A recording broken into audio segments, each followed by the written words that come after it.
자, 오늘 말씀 제목 한번 읽어볼까요? 시작. 생명수의 강이 흐르리라. 뭐가 흘러요? 생명수. 네, 생명수의 강이 어떻게 됩니까? 흘러 넘쳐야 되겠죠. 네. 자, 그런데 오늘 18절 말씀 한번 읽어볼까요? 18절 말씀입니다. 시작. 죄로부터 우리에게 주님이 되었느니라. 네, 여러분 죄로부터 여러분 어떻게 해방되었어요? 예수님 다 맞는 말씀이세요. 근데 오늘 로마서 6장이 우리에게 보여주고 있는 그림은 뭐냐? 여러분이 원래 죄하고 연합되어 있다는 거예요. 그래서 무슨 종이 됐어요?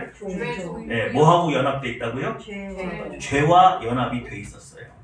그런데 예수 그리스도께서 우리의 죄값을 치르시고 우리에게 무엇을 주셨어요? 성령 하나님을 보내주셨죠? 네. 그래서 우리 안에 성령이 들어오시니까 죄와의 연합이 뭐해지고 깨지고, 그래서 우리는 누구랑 연합했어요? 성령 하나님과 연합을 했어요. 믿으시죠? 그러니까 여러분이 지금 누구랑 연합되어 있다고요? 성령 하나님하고 이렇게 연합되어 있어요. 그래서 여러분 안에 분리가 일어났어요. 무엇과 무엇의 분리가 일어났어요? 죄와 여러분이 죄와 분리가 일어났어요. 그럼에도 불구하고 이 죄는 우리 몸 밖에 있어요? 여전히 우리 안에 남아있어요? 안에 남아있죠. 잔존해 있습니다. 그래서 이 죄는 아직도 무엇과 자꾸 연합하려고 들어요? 내 자아와 자꾸 연합을 하려고 그래요. 꼬시는 거죠. 누구랑 다시 연합하자? 나와 다시 한번 좀 연합하자. 그럼 여러분, 여러분의 의지는 이 죄에 속해 있어요? 성령이 우리에게 오셔서 새로 부여한 새 성품에 속해 있어요? 새 성품에 이렇게 연합되어 있죠. 그럼에도 불구하고 우리의 의지에 따라서 가끔은 뭐랑도 연합을 해요? 옛 본성과도 뭐가 되는 거예요? 연합이 되는 거예요. 그리고 또 하나는 뭐냐면 이게 분리되었다는 사실이 굉장히 중요한 겁니다. 그래서 사도 바울이 뭐라고 그러냐면 이제부터 죄를 짓는 건 누구래요? 내가 죄를 짓는 거예요? 내 안에 있는 죄가 짓는 거예요? 내 안에 있는 죄가 죄를 짓는 거예요. 이해가 되세요? 7장 8장에 나온 내용이에요. 그럼 이제부터 죄를 짓는 건 내 안에 있는 죄다. 그걸 어떻게 증명할 수 있어요?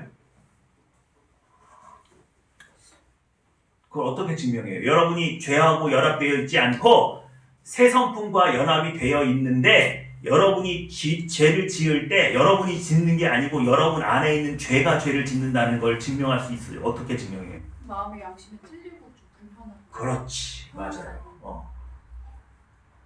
성경이 오늘 사도 바울의 주장에 의하면 뭐라고 그러냐면 내가 원치 않는 일을 행하고 있다는 거예요. 그러니까 죄를 지면서도 내 속으로는 뭐라고 생각해요? 이거 하면 되는데 안 되는데? 안 되는데 하는데 내가 죄를 짓고 있어요. 그럼 나는 원치 않는데 왜 죄를 짓고 있어요?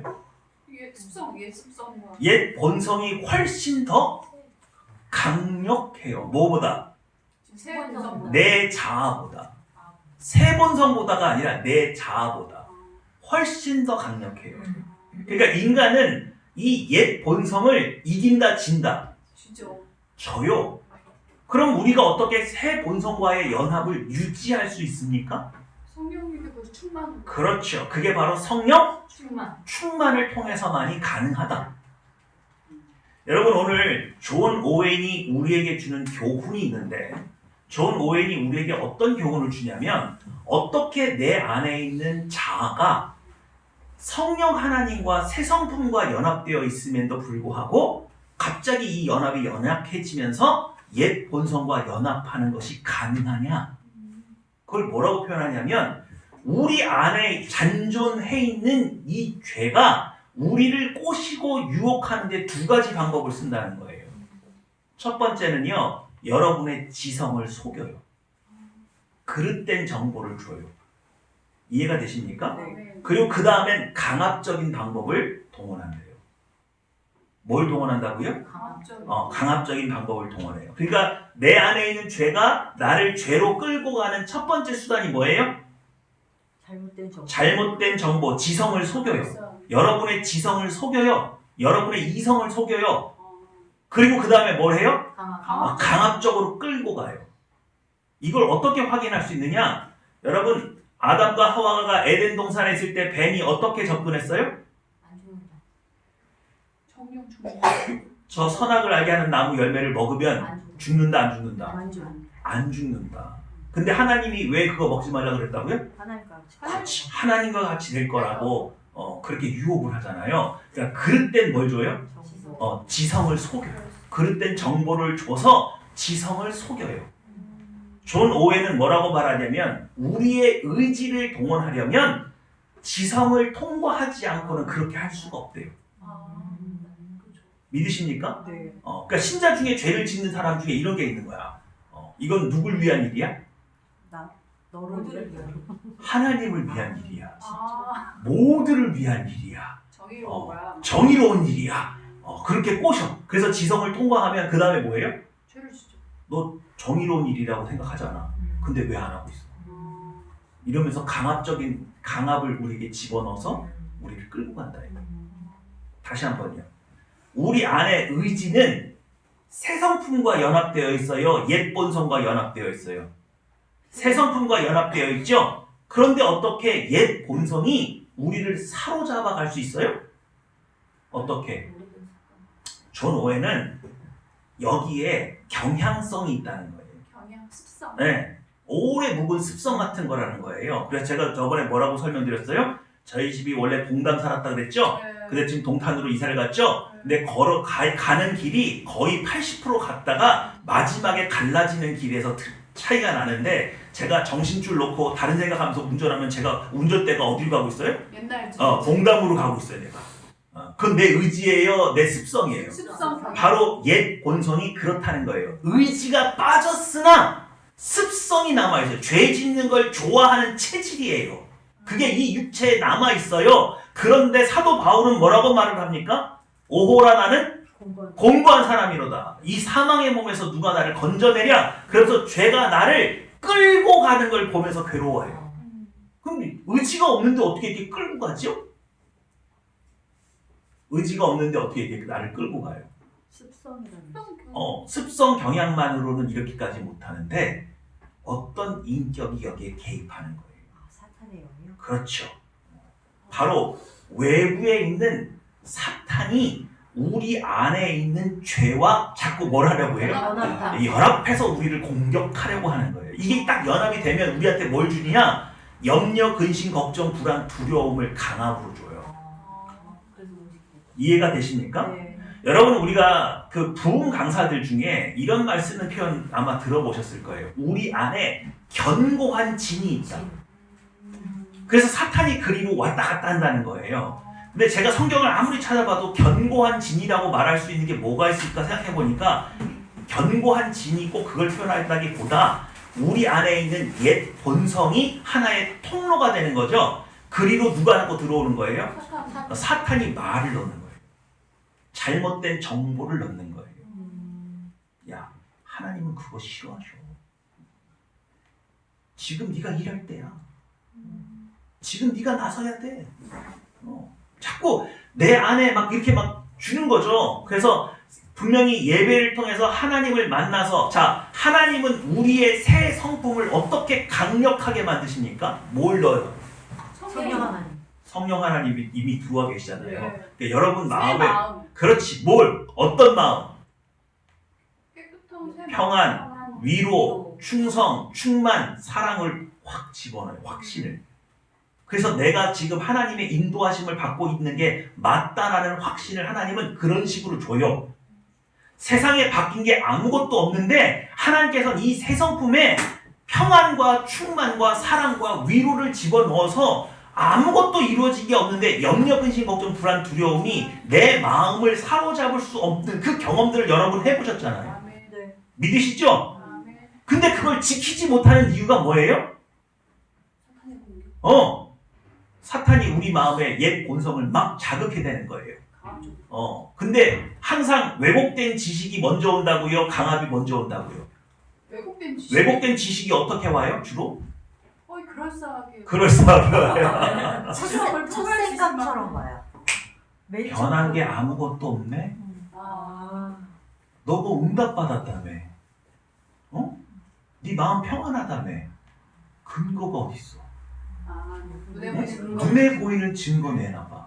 없으면 바로 우리의 영안이 뜨여져서 하나님과 교제했던 건 진짜가 아니 되는 거예요. 그건 잘못된 믿음이 되는 거예요. 근거가 없지 않니에요. 그러면서 주변에 있는 사람들을 동원해다가 너 기도원 갔다 와서 응답받았다며? 그게 뭐 증거 뭐가 있어? 내놔봐. 달라진 게 아무것도 없네? 그러면서 자꾸 뭐예요? 나보고. 뭘? 잘못 알고 왔다는 거예요. 갑자기 그 생각에 동의가 되기 시작하니까 내 마음에 뭐가 확 밀려 들어와요. 불안감과 지금까지 맡고 있던 염려의심, 걱정, 두려움의 뚝이 탁 터져가지고 확 들어오는 그 순간 내 의지는 어디로 끌려가요? 옛 본성의 죄 가운데 이렇게 확 들어가죠. 그래서 누굴 떠나요? 하나님과의 연합이 느슨해지는 거예요.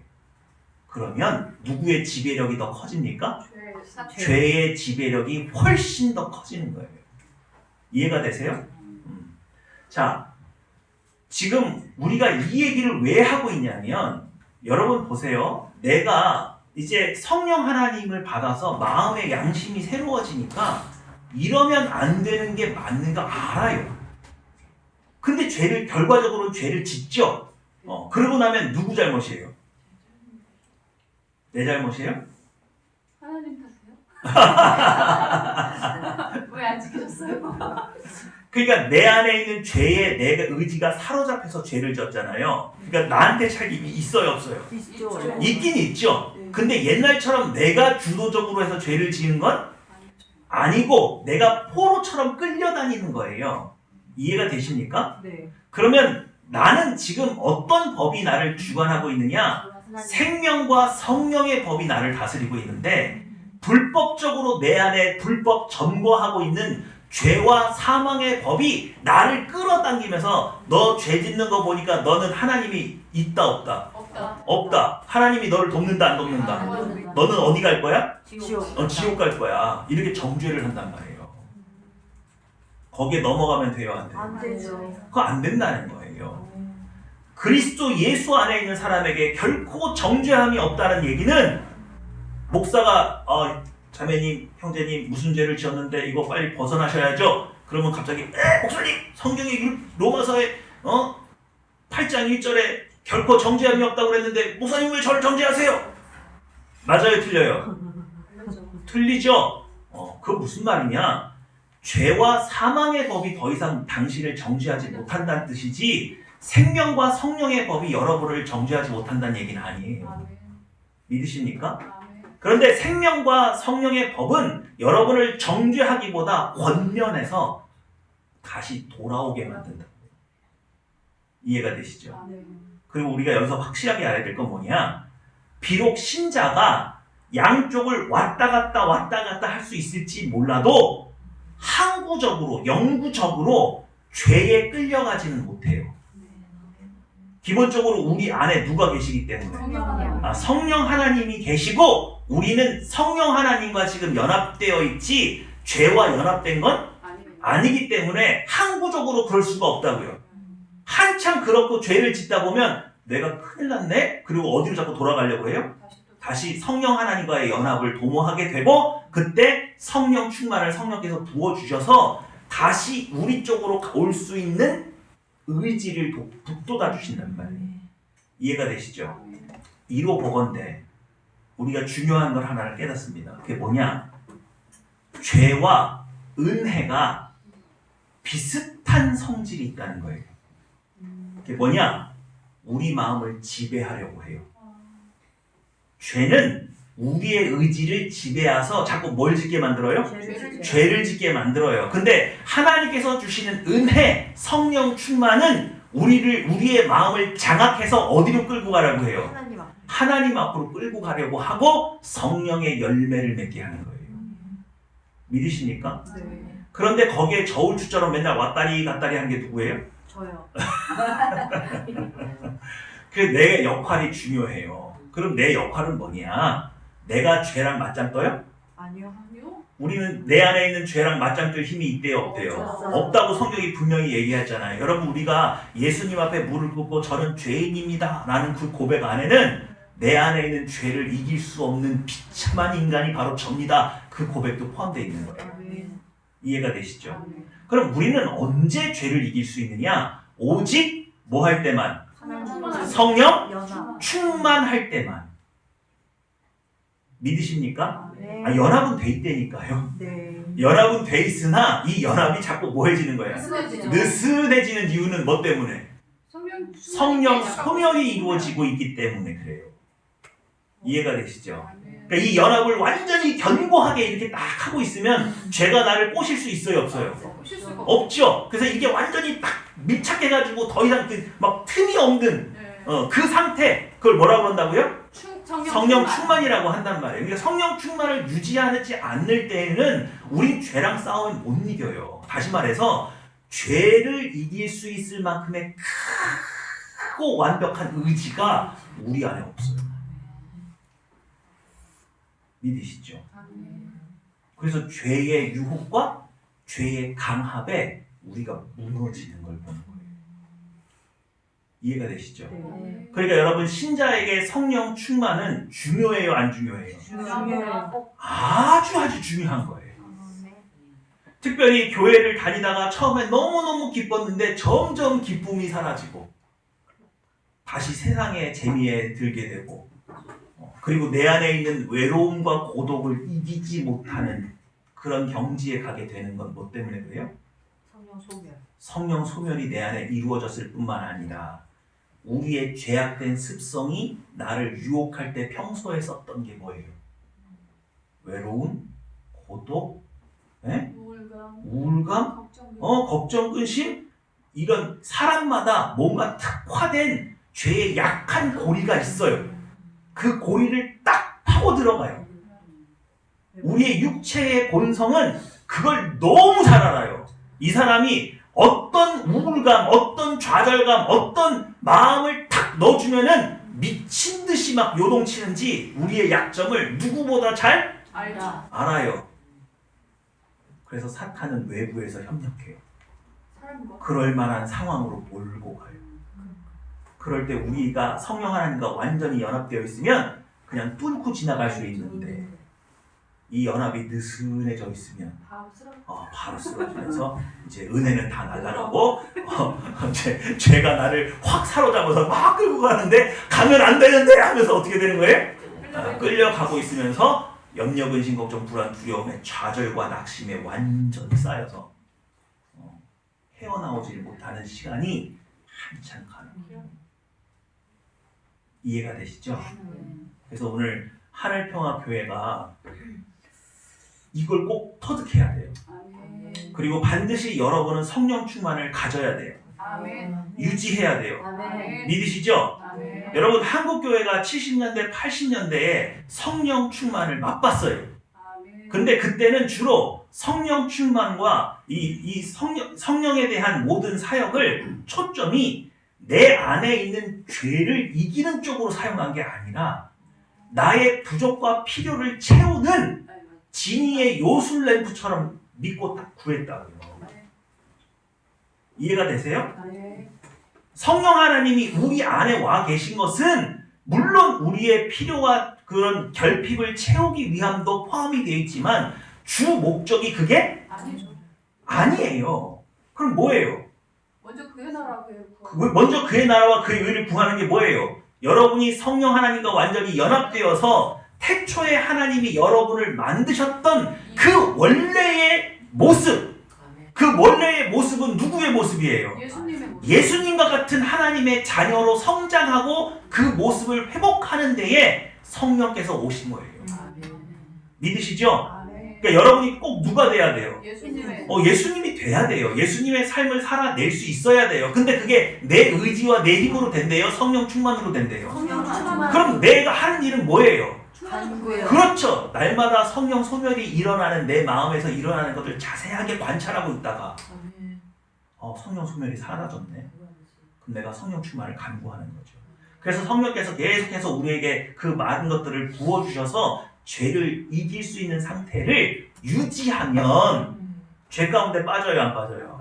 안 빠져요. 그리고 그것을 통해서 예수님과 같은 마음이 우리 안에 완전히 형성이 되어서 여러분이 이제 죄와 완전히 결별하게 되는 역사가 여러분 안에 일어나게 되는데, 이 땅에서 무엇을 먹을까 무엇을 마실까에만 염려 근심에 쌓여 있다 보니 정작 성령 충만을 경험하고도 그 성령 충만을 먹고 사는 문제에만 쓰다 보니까 궁극적으로 우리 안에 새 성품이 자라요, 못 자라요? 못 자라요. 못 자라요. 그걸 속사람이 강건해지지 못한다고 해요.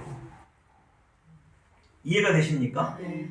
그러다 보니까 예수님과 같은 지혜와 능력이 항상 우리 안에 있지 못하죠. 못하다 보니 믿는데도 불구하고 죄 가운데 빠지고 넘어지고 실패를 경험하게 된다. 이해가 되시죠? 네. 그러니까 이제 이런 성령 하나님이 우리에게 오신 것이 나 혼자 잘 먹고 잘 사는 게 아니구나 라고 분명히 여러분이 깨달으셔야 되는 거죠. 이게 만나의 원리예요. 만나는요, 하루면 다 어떻게 돼요? 썩어서 없어져요. 그래서 내가 아침에 많이 모았어도 그거 며칠밖에 안 가요? 그날만 하루밖에 안 가요. 그러니까 내가 많이 모았으면 거동이 불편한 사람한테 나눠줘야 되는 거예요. 많이 걷었어도 내가 먹을 수가 없어요. 그게 이 땅에 여러분들이 사용하고 있는 재물의 용도예요. 아멘. 여러분 지금 이 땅에서 돈을 많이 긁어 모아도 천국에 가져갈 수 있어요, 없어요? 갖고 가요. 없죠? 그래서 성경은 우리한테 뭐라고 그래요? 이 세상에서밖에 쓸 수 없는 재물이 무슨 재물이라고요? 불의한 재물이래요.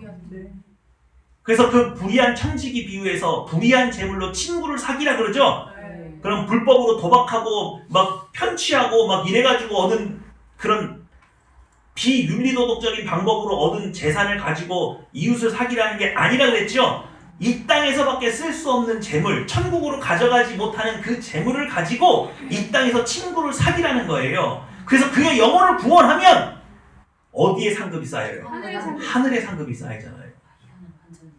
이해가 되세요? 그게 하늘나라 환전센터예요. 그게 하나님은 우리에게 은혜를 베풀 때 왜 생수의 뭐예요? 강이 넘. 예수님께서 성령이 여러분에게 임하시면 여러분의 어디에서? 배에서 배에서 생수의 강이 넘쳐 흐르는. 흐른다는 거예요. 그게 뭐냐면 한번 여러분에게 은혜가 터쳐 나오면 여러분 혼자 먹을 수 있는 은혜가 아니라 어마어마한 게 나오는 거예요. 왜? 여러분 혼자 잘 먹고 잘 살라고 주는 게 아니라는 거예요. 믿으시죠? 아멘. 사마리아 여인이 양동이를 버려두고 내가 메시아를 만났다고 하고 부끄러움을 감수하고 자기 마을로 들어가서 모든 사람들에게 복음을 전해서 다 끌고 예수님 앞에 나오죠. 생수의 강이 뭐 한 거예요?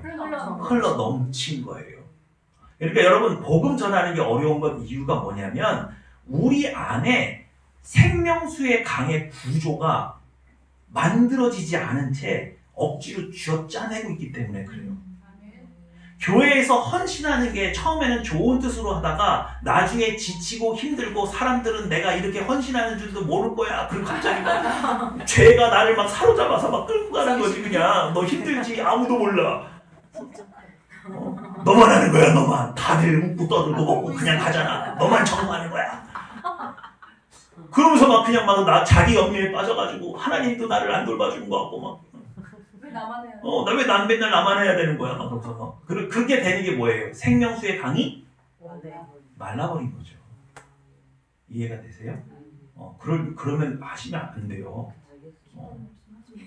그게 여러분 우리가 뭐가 중요하다고요? 그래서 성령 충만. 충만이 중요하다. 이 성령 충만을 유지하는 것과 내 안에 영적으로 어떤 상태가 되어 있는지를 여러분이 면밀하게 지혜를 가지고 오늘 로마서가 우리에게 보여주고 있는 이 죄와 예수 그리스도와 다시 연합되어 있는 내 마음과 내 안에 잔존해 있는 죄가 나를 어떻게 유혹해서 맨날 죄를 이 모든 영적인 상황을 여러분이 온전히 이해를 해서 매일같이 들여다보고 있어요. 아멘. 어느 부분이 예수님 닮지 않았냐.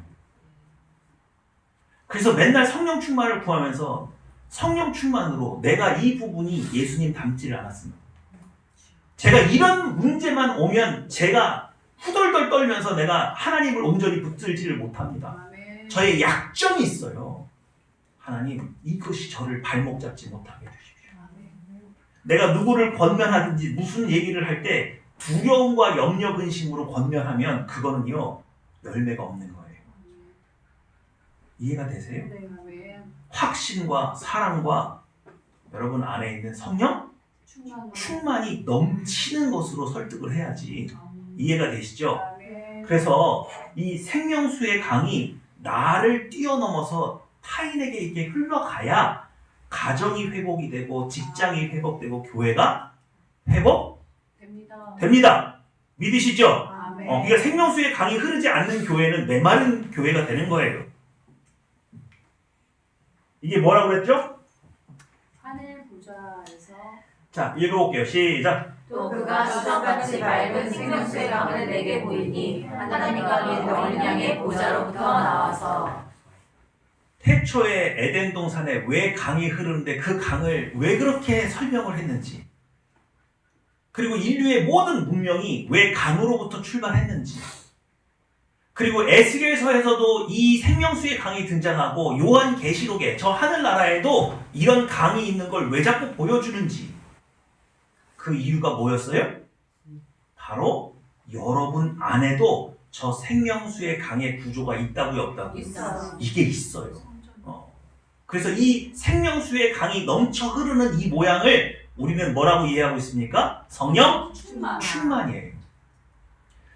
여러분 잘 보세요. 생명수의 이 강이 하나님과 어린 양의 어디로부터 나와요? 보좌. 보좌로부터 나오는데 이 그림 보면 좌우에 뭐가 있어요?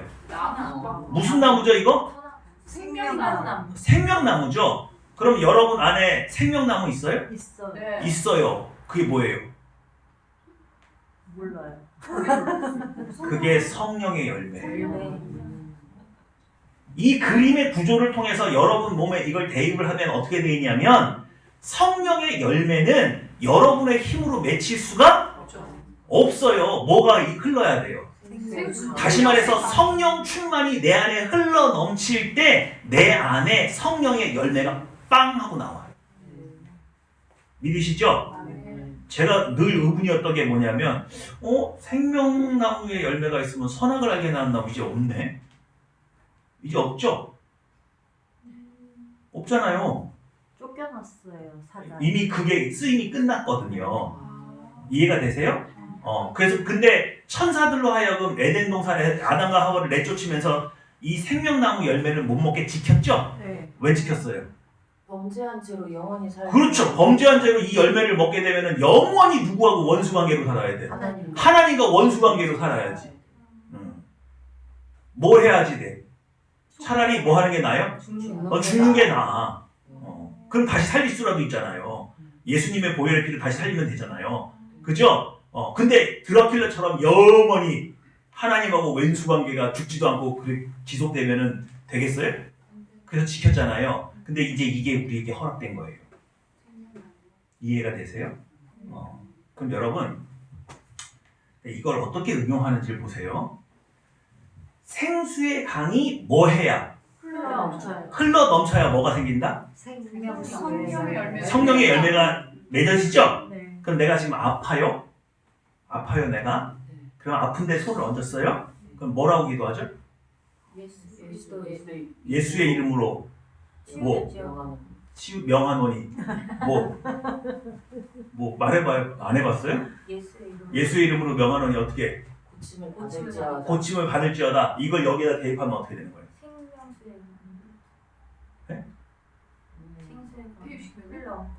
그러니까 여러분 제가 운동을 잘하는 애를 싫어한다 그랬죠?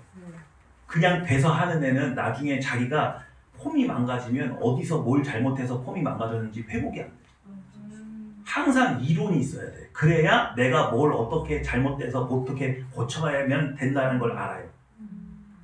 여러분 예수 그리스도의 이름으로 명령하는 것 그 자체가 내 안에 있는 생명수의 강이 그리로 흐르게 만드는 행위예요. 이해가 되시죠? 근데 이루어질지어다 라고 말하는 그 순간 여러분의 머릿속에 뭐가 떠올라야 돼? 다 나은 모습. 아니요. 생명수의 열매가 있어야 돼. 성령의 열매. 성령의 열매가 딱 맺혀진다고 생각하죠. 예수의 이름으로 명하노니 치유될 찌어다. 찌어다. 그럼 그 찌어다 하는 그 순간 성령의 열매가 여기에 탁 맺혀서 이미 뭐가 된 거예요? 치유가 돼서 그게 열매예요. 아, 이해가 되십니까? 네. 이 생명수의 강은 무조건 흐르면 뭘 맺어요? 열매. 열매를 맺어요. 이 구조와 이 영적인 기능을 여러분이 이해를 하셔야 돼요. 내가 하나님 앞에 뭔가 결핍이 있어요. 부족함이 있어서 하나님 앞에 기도를 합니다. 하나님 제게 뭘 흘려주세요? 생명. 생명수의 강을 내게 허락하여 주셔서 이 모든 부족이 채워지게 하여 주시옵소서 하는 그 순간 뭐가 열려야 돼요? 열매가 맺혀진 줄 믿어야 돼요. 이해가 되세요? 기도 안에도 항상 맺혀 있지 않아요? 그거하고 좀 달라요. 달라요? 네. 늘 내 마음속에 있는 열매는 네. 결핍으로 사라지지 않죠. 근데 지금 내가 무슨 겪고 있는 결핍이 있다는 얘기는 열매를 더 맺어야 되는 거예요. 그 부분에 그 부분에 대해서 부족한 게 드러났잖아요. 우리는 우리는 항상 뭘 해요? 죄를 짓고 부족하지. 성령? 소멸이 일어난다고요. 진행되고 우리 안에. 항상 충만하고. 네. 항상 나를 잡아먹으려고 죄가 막 눈을 무라리고 이러고 있잖아요. 어제는 분명히 이겼는데 오늘 갑자기 어떻게 돼? 이상해. 세상에 컨디션이 안 좋아. 오늘은 못 믿겠네? 그래서 이제 잡혀가는 것이다. 이해가 되세요? 그러니까 성령의 열매가 항상 있지 않은 이유는 소멸이 일어나기 때문에 그래요. 그러니까 여러분 그 차이를 이해를 하셔야 된다고요. 그러니까 항상 나를 들여다봐야 돼, 안 들여다봐야 돼? 들여다봐야 돼. 들여다보고 어디서 결핍이 일어났는지를 꼭 확인하고. 네. 그래서 항상 그 부족한 곳에 뭐가 흐르도록 생명수의 강. 강, 성령 충만을 허락해달라고 기도해서 채워 넣어야 되는 거예요. 이 구조를 로마서가 자꾸 우리에게 보여주는 거예요. 이해가 되십니까? 왜 그러냐? 여러분 이거 지상에 있는 하나님의 성전의 모형이죠? 그래서 에스겔서에 있는 이 성전에는 분명히 성전 문지방에서 하나님의 보좌에서 나오는 것처럼 물이 나오기는 나오는데 콸콸콸 쫄쫄쫄 쫄쫄쫄 우리 안에 있는 건 콸콸콸 쫄쫄쫄 쫄쫄쫄 왜?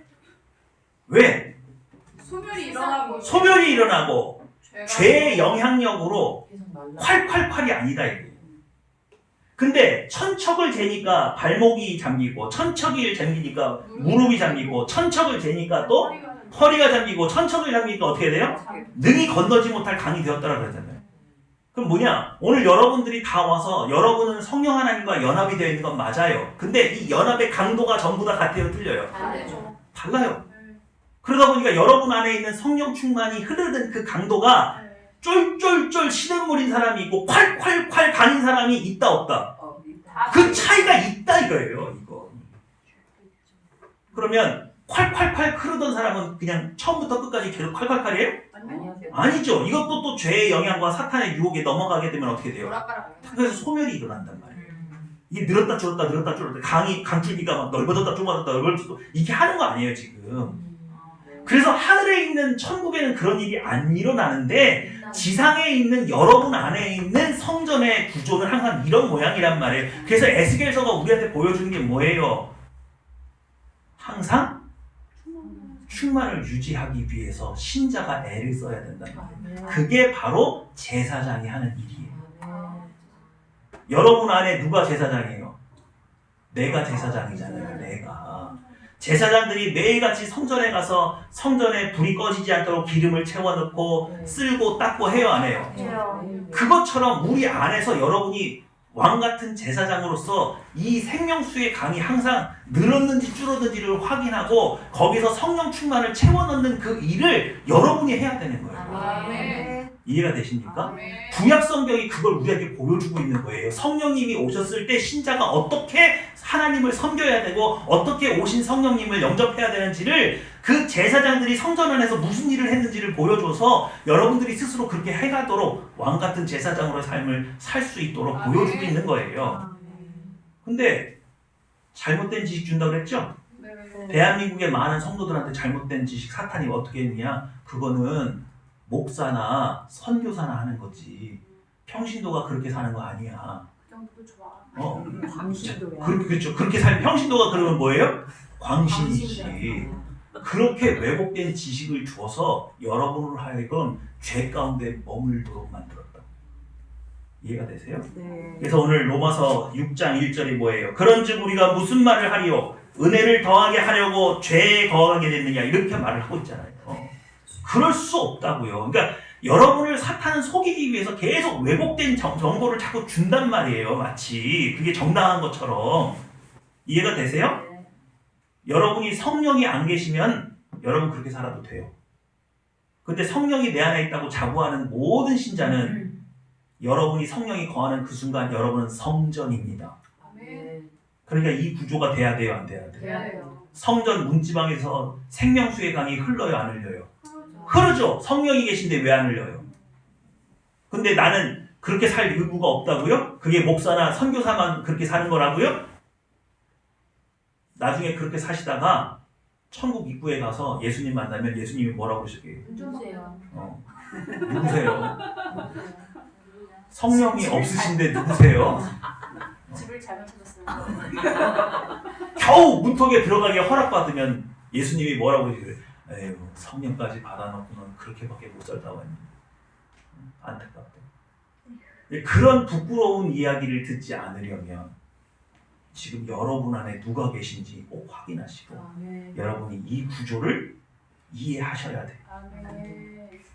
자, 그래서 이 성령의 충만이 없이는 이 열매가 맺힌다, 안 맺힌다? 안 맺힌다. 안 맺힌다. 그래서 저 하늘나라 하나님 나라에는 어린 양의 보좌로부터 나와 있는 이 생명수의 강의 생명나무의 열매가 있지만 우리 안에는 성령 충만을 통해서 무슨 열매가 맺힌다? 성령의 몇 가지 열매? 9가지 열매가 맺힌다. 그러니까 성령의 열매가 꼭 있어야 돼요? 없어야 돼요? 있어야 돼요. 있어야 돼요. 없단 얘기는 내가 성령 충만해요? 성령 충만하지가 못해요? 충만하지 않아요. 성령 충만하지 못하거나 쫄쫄쫄 흘러서 열매를 맺을 힘이 없는 거예요. 이해가 되시죠? 이건 누구나 하는 거예요. 성령을 받은 사람이냐. 자, 여러분, 제가 이 그림 몇 번 보여드렸죠? 네. 지금 아브라함이 누굴 잡으려고 하고 있어요? 아들. 네, 이삭을 잡으려고 하고 있죠? 근데 여러분 여기 아브라함이 어디에 붙들고 있어요 지금? 머리를 짓누르고 있죠? 이거 왜 머리를 짓누르요? 멱을 따야 되기 때문에. 그렇죠. 멱을 따야죠. 좀 이스라엘의 제사는요, 멱을 따서 피를 뺀 다음에 네, 빛의 제사를 안 드려요. 그래서 저거 지금 뭐가 드러났어요 지금? 목이 들어. 목이 드러나 있잖아요. 그래서 칼로 어디를 따려고? 멱을 따. 멱을 따려고. 아주 잔인하잖아요. 저걸 저렇게 잔인하게 그린 저 사람의 의중이 뭐예요? 아브라함이 얼마나 충실하게 순종했는지를 보여주고 싶은 거죠. 근데 제가 말씀드렸잖아요. 왜 아브라함이라고 하는 사람, 믿음의 조상이죠. 바벨탑 사건 이후로 하나님을 찾는 백성이 있어요, 없어요? 없어요. 없는데 아브라함이라는 믿음의 조상을 불러놓고 왜 마지막 시험이 자식을 바치는 걸까? 왜 그랬다고요? 저게 바로 태초에 하나님이 우리를 만들었을 때 하나님과 인간의 관계였다고요. 어떤 관계였어요? 아버지와 자녀의 관계인데 하나님이 설정한 아버지와 자녀는 자신의 목숨을 요구할 때 언제든지 서로 줄 수 있는 관계. 그래서 결국 이삭을 죽였어요? 안 죽였어요? 안 죽였죠? 하나님이 말리셨죠? 왜요? 이미 준비해 나와가지고. 아니요. 진정한 아버지와 아들 관계를 샘플로 보여줘야 되는 건 이삭의 몫이 아니에요. 그건 누구의 몫이에요? 예수님의 몫이에요. 그래야 하나님이 우리를 얼만큼 사랑했는지 우리가 알아요, 몰라요? 지금 우리는 하나님의 사랑을 의심하고 있잖아요. 근데 사람을 잡아서 거기서 딱 죽여봐. 그럼 우리 뭐라고 생각하는 거예요? 저게 우리 다 잡아 뭐 하려고? 그렇지 않아도 애굽에서 이스라엘 백성 내놨더니 다 애굽에 장지가 없어서 우리를 다 끄집어내가지고 죽이려고 여기 데리고 나왔다고 그렇게 얘기하는 사람이 인간이 그건데 이삭을 여기서 죽였어봐요. 그럼 일평생 뭐라고 그럴 거야? 하나님 잘 믿으면 뭐 할 수도 있어? 죽을 수도 있어. 이럴 거 아니에요. 그래서 그 첫 열매는 누가 되셔야 돼요? 자기 자신이 돼야 돼요. 그래서 예수님이 십자가에 달려 돌아가심으로 하나님 아버지가 먼저 우리에게 자기의 생명을 주어도 아깝지 않은 게 아버지라는 걸 증명해 보이는 거예요. 이해가 되십니까? 구약 성경은 이런 구조로 돼 있더라고요. 그런데 신약 성경은 이렇게 돼 있어요. 이거 누구예요? 예수님. 그리고 이 사람 누구예요? 베드로. 그럼 지금 이게 예수님께서 부활하신 후예요? 부활하시기 전이에요? 후. 부활하신 후죠? 네. 그래서 예수님이 베드로한테 뭐라고 그래요? 너나 나를 사랑하느냐. 네가 나를 사랑하느냐. 사랑하느냐 물어요. 사랑하느냐 물어요. 근데 이미 베드로는 몇 번 예수님을 부인했어요? 3번 부인했던 사람이잖아요. 여러분, 아브라함이 믿음의 조상인 이유는 뭐냐면요, 아브라함은 아주 파렴치한 인간이에요. 지 목숨 하나 살리겠다고 마누라 몇 번 팔아먹은 인간이에요. 2번이나 팔아먹은 인간이에요. 그렇게 파렴치한 인간이 하나님과 교제하고 하나님을 이해하기 시작하더니 이제는 자기의 생명보다 귀한 누구를 내줄 수 있는 관계가 됐어요. 자녀를 내어줄 수 있는 관계가 됐죠. 기억하십니까? 네. 베드로는요, 아주 파렴치한 인간이에요. 여러분, 베드로가 예수님을 3번 부인할 때 그냥 몰라요, 저랑 엮지 마세요, 이랬을 것 같아요? 성경에 보면요, 자세히 읽어보면 하늘에 맹세하고 저주까지 했다 그랬어요. 이 사람아, 내가 예수를 한다고? 그러면 하나님이 나한테 저주라도 벌 받을 거야. 이 사람 웃긴 사람이, 내가 예수를 어떻게 알아? 이랬단 말이에요. 그때 요한복음에 뭐라고 된 줄 아세요? 3번째 부인할 때 예수님이 신문 받고 있던 그 자리에서 베드로하고 눈이 마주쳤대요. 딱 고개를 돌아섰는데 둘이 눈이 딱 맞은 거예요. 그때 베드로가 양심에 찔려서 밖에 나가서 슬피 울었다. 베드로 그런 인간이에요. 자기 목숨을 위해서는 자기 스승도 팔아먹고 저주하고 맹세할 수 있는 사람이에요. 그런 사람에게 예수님이 찾아왔어요. 그리고 묻는단 말이에요. 너나 사랑하니? 그래서 다시 3번 사랑합니다 고백하게 만들죠? 제가 이 사건을 얼마나 묵상했는지 몰라요. 신학대학 때부터 지금까지 계속 묵상하고 있는데, 여러분 뚱딴지같이 이 말이 나옵니다. 읽어보실래요? 시작. 내가 스스로 내게 이르노니 내가 젊어서는 스스로 뛰고 원하는 곳으로 다녀보리와 늙어서는 내 팔을 벌리니 남이 내게 뛰고 원하지 아니하는 곳으로 데려가리라. 이 말씀을 하시는 베드로가 어떠한 죽음으로 하나님께 영광을 돌릴 것을 가리키심이더라. 이 말씀을 하시고 베드로에게 이르시되 나를 따라 하시니. 여러분, 베드로 지금 뭐 한대요? 죽는데요. 죽는데요. 근데 예수님이 재밌잖아요. 갑자기 너나 사랑하니? 이렇게 묻고 3번 사랑합니다 고백할 수 있게끔 만들어주신 다음에 느닷없이 하는 말이, 너 나 따라오면 죽을 건데 너 나 따라와. 그럼 베드로 따르고 싶어요? 안 따르고 싶어요? 네? 전에 지금 뭘 구걸하려고 예수님까지 배신했는데, 살라. 자기 목숨 구걸하려고 맹세하고 저주까지 했던 사람이 베드로잖아요. 근데 베드로 때 사랑하냐고 3번 묻고서 사랑한다고 답을 들으니까 갑자기 죽는 얘기를 하는 거예요. 이거 너무 생뚱맞지 않아요? 이 얘기 왜 하는 줄 아시겠어요? 이 얘기가 바로 이거예요. 아브라함에게 네 자식을 내게 바치라고 말한 거 똑같은 요구예요. 이해가 되십니까? 그래서 베드로가 어떻게 했어요? 저게 베드로예요? 로마 군병들한테 잡혔어요. 그래서 십자가에 못 박으려고 했더니 베드로 내 스승께서 십자가에 똑바로 달려 돌아가셨는데 내가 제자인데 어떻게 똑같은 형을 받냐. 그래서 나는 어떻게 매달아 달라?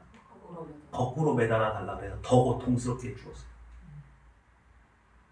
여기서 여러분 뭘 볼 수 있어요?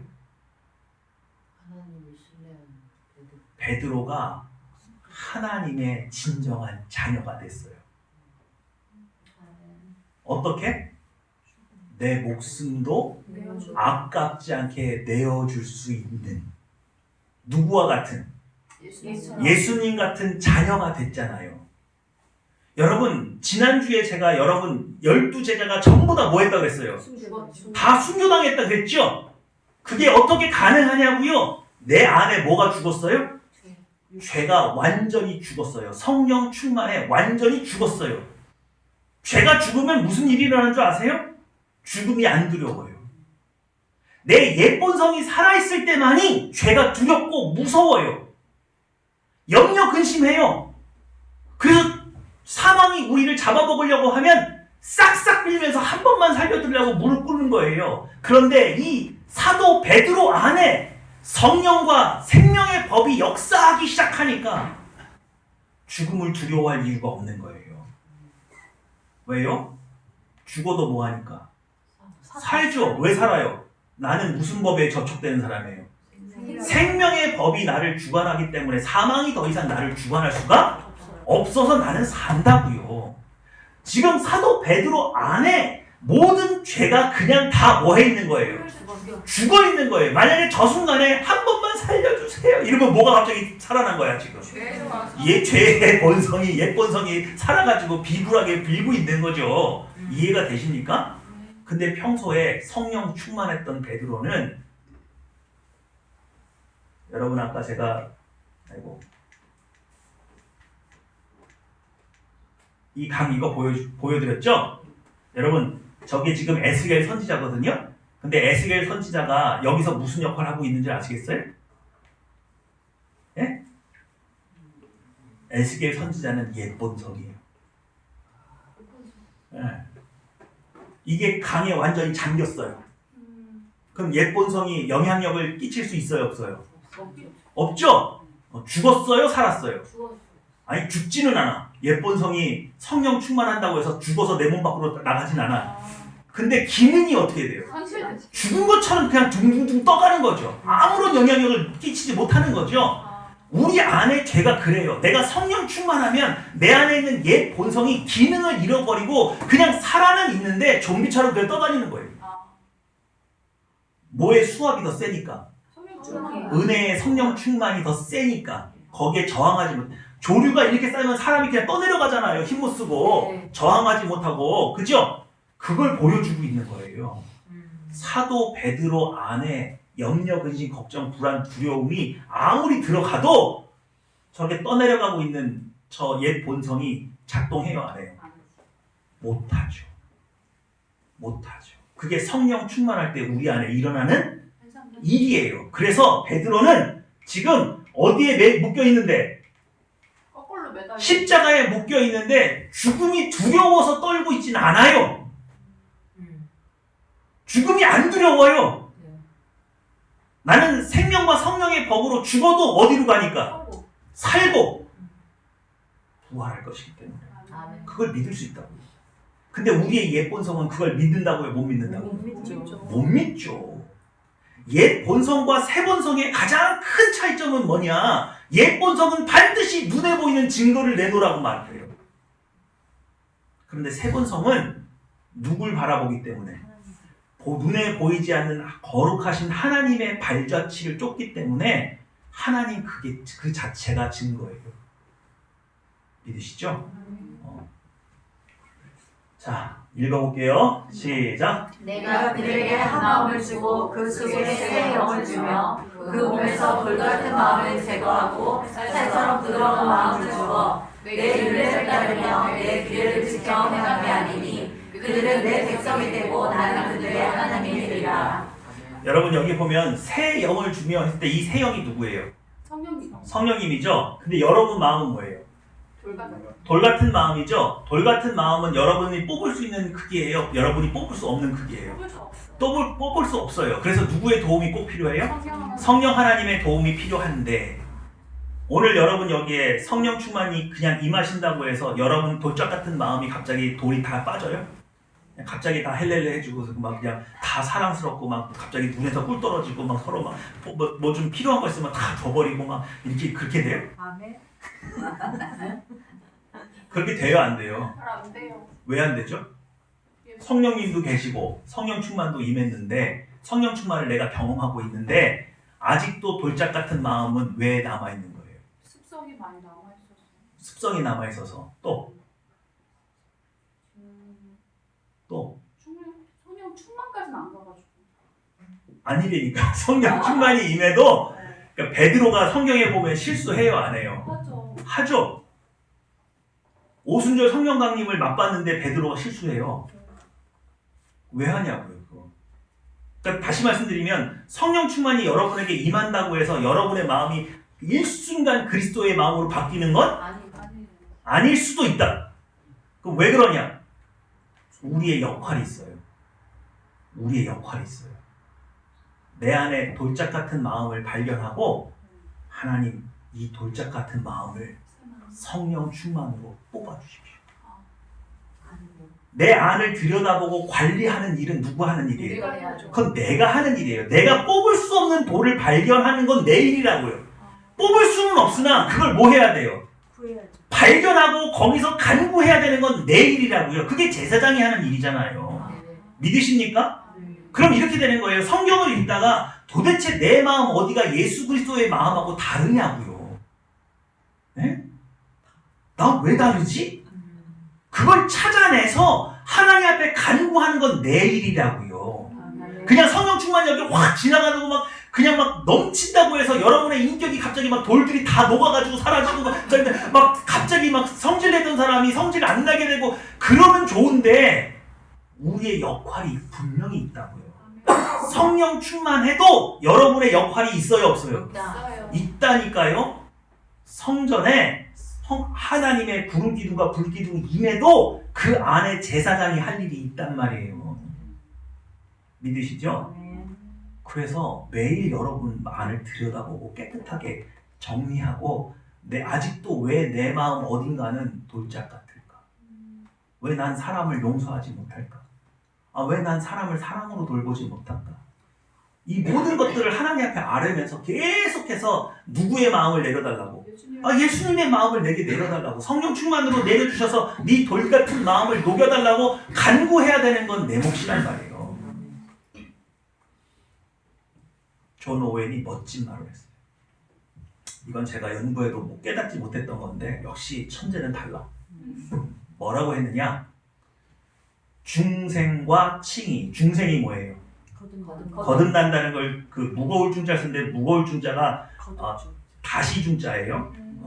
뜻이 두 개예요. 무겁다는 뜻도 있고 다시라는 뜻도 있어요. 그래서 중생이라고 하는 거예요. 이해가 되시죠? 불교에서 말하는 중생 아닙니다. 이 거듭남과 칭의, 의롭다고 칭함을 받는 것은 하나님의 단독 사역이래요.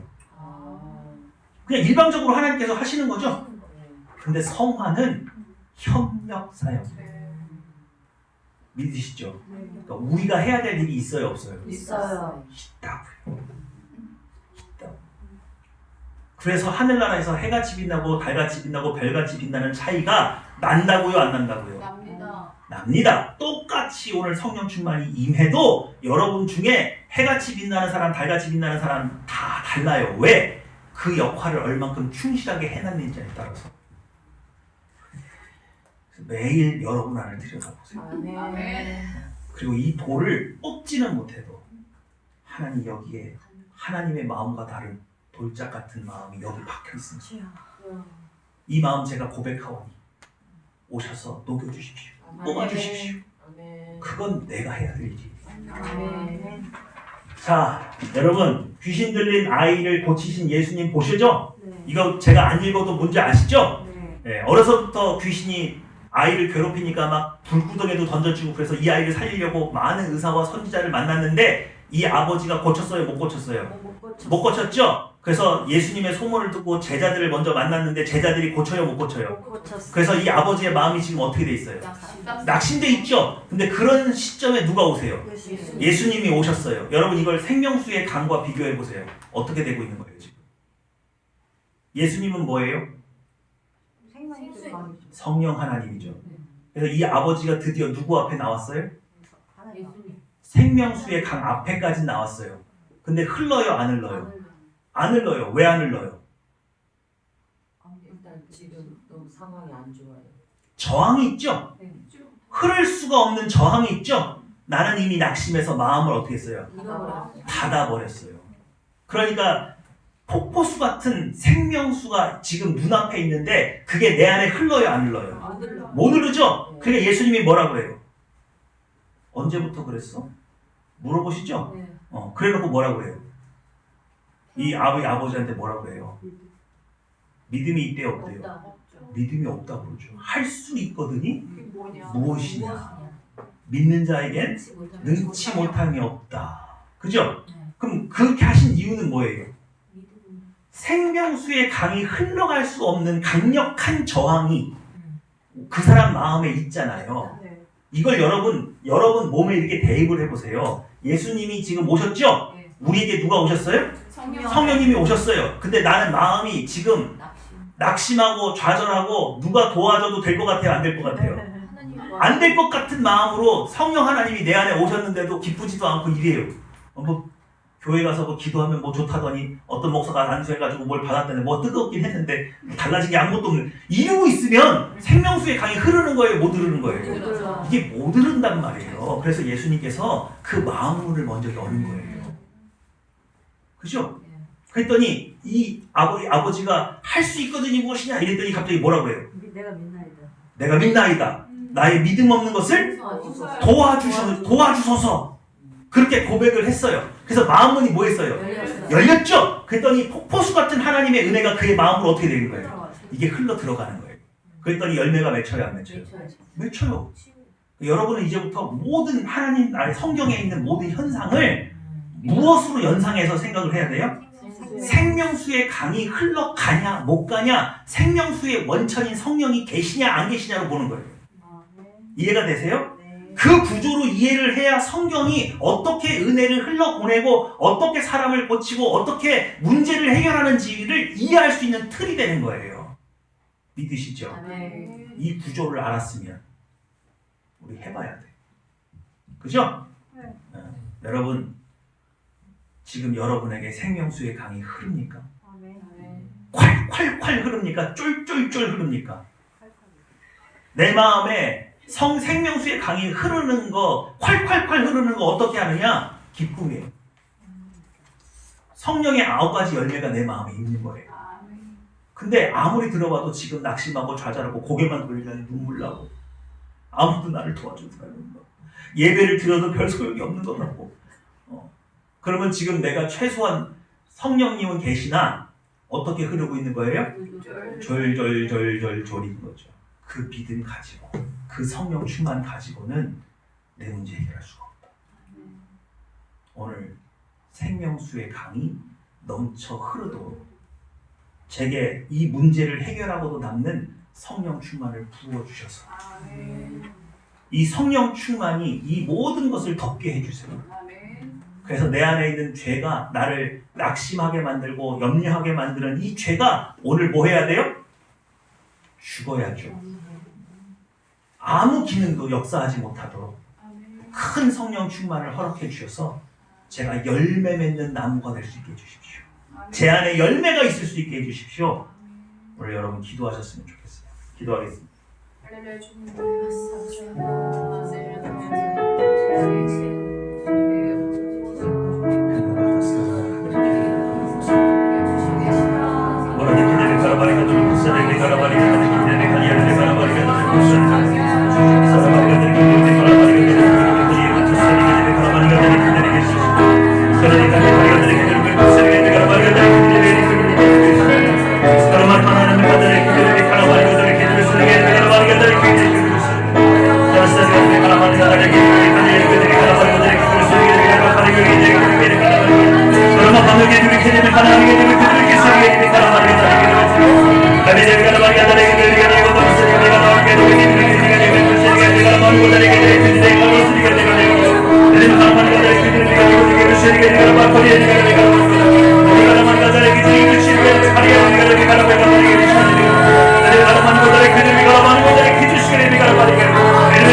Gracias.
오늘 우리에게 허락하신 이 성령 충만은 내 소원을 이루는 것이 아니라 하나님의 창조의 목적을 이루는 데 있습니다.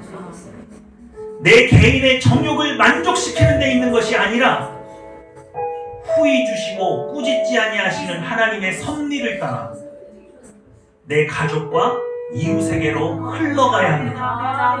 그러므로 오늘 내게 무슨 성령 충만이 있든 우리 가족에게로 흘러가기 원합니다. 내 이웃에게 흘러가기 원합니다. 직장과 하늘평화 교회 가운데 흘러가기 원합니다.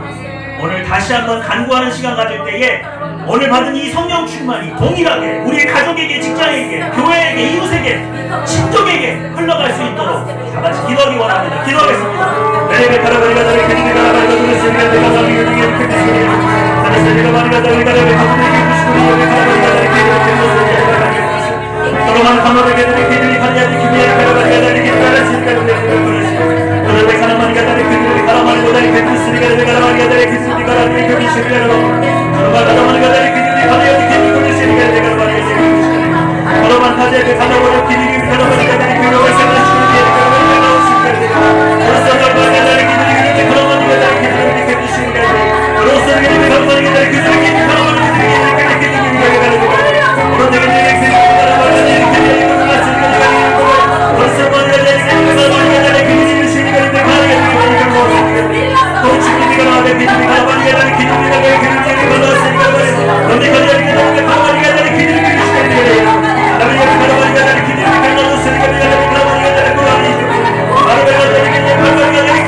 사랑과 인자가 충만하신 아버지 하나님 감사합니다. 우리에게 성령을 허락하여 주시고 또한 그 성령 충만으로 이 모든 죄를 이기게 하시며 우리 안에 있는 모든 결핍과 우리 안에 있는 모든 열등한 것들을 아버지 하나님께서 새롭게 하여 주시니 참으로 감사합니다. 오직 하늘평화교회가 이 성령 충만을 의지하여서 복음을 증거하기 원합니다. 사람들을 위로하기 원합니다. 사람들을 치유하기 원합니다. 사람들을 예수 그리스도로 세우기 원합니다. 우리에게 성령 충만을 허락하여 주시옵소서. 감사 기도드리며 내 예수님의 이름으로 기도했습니다. 아멘.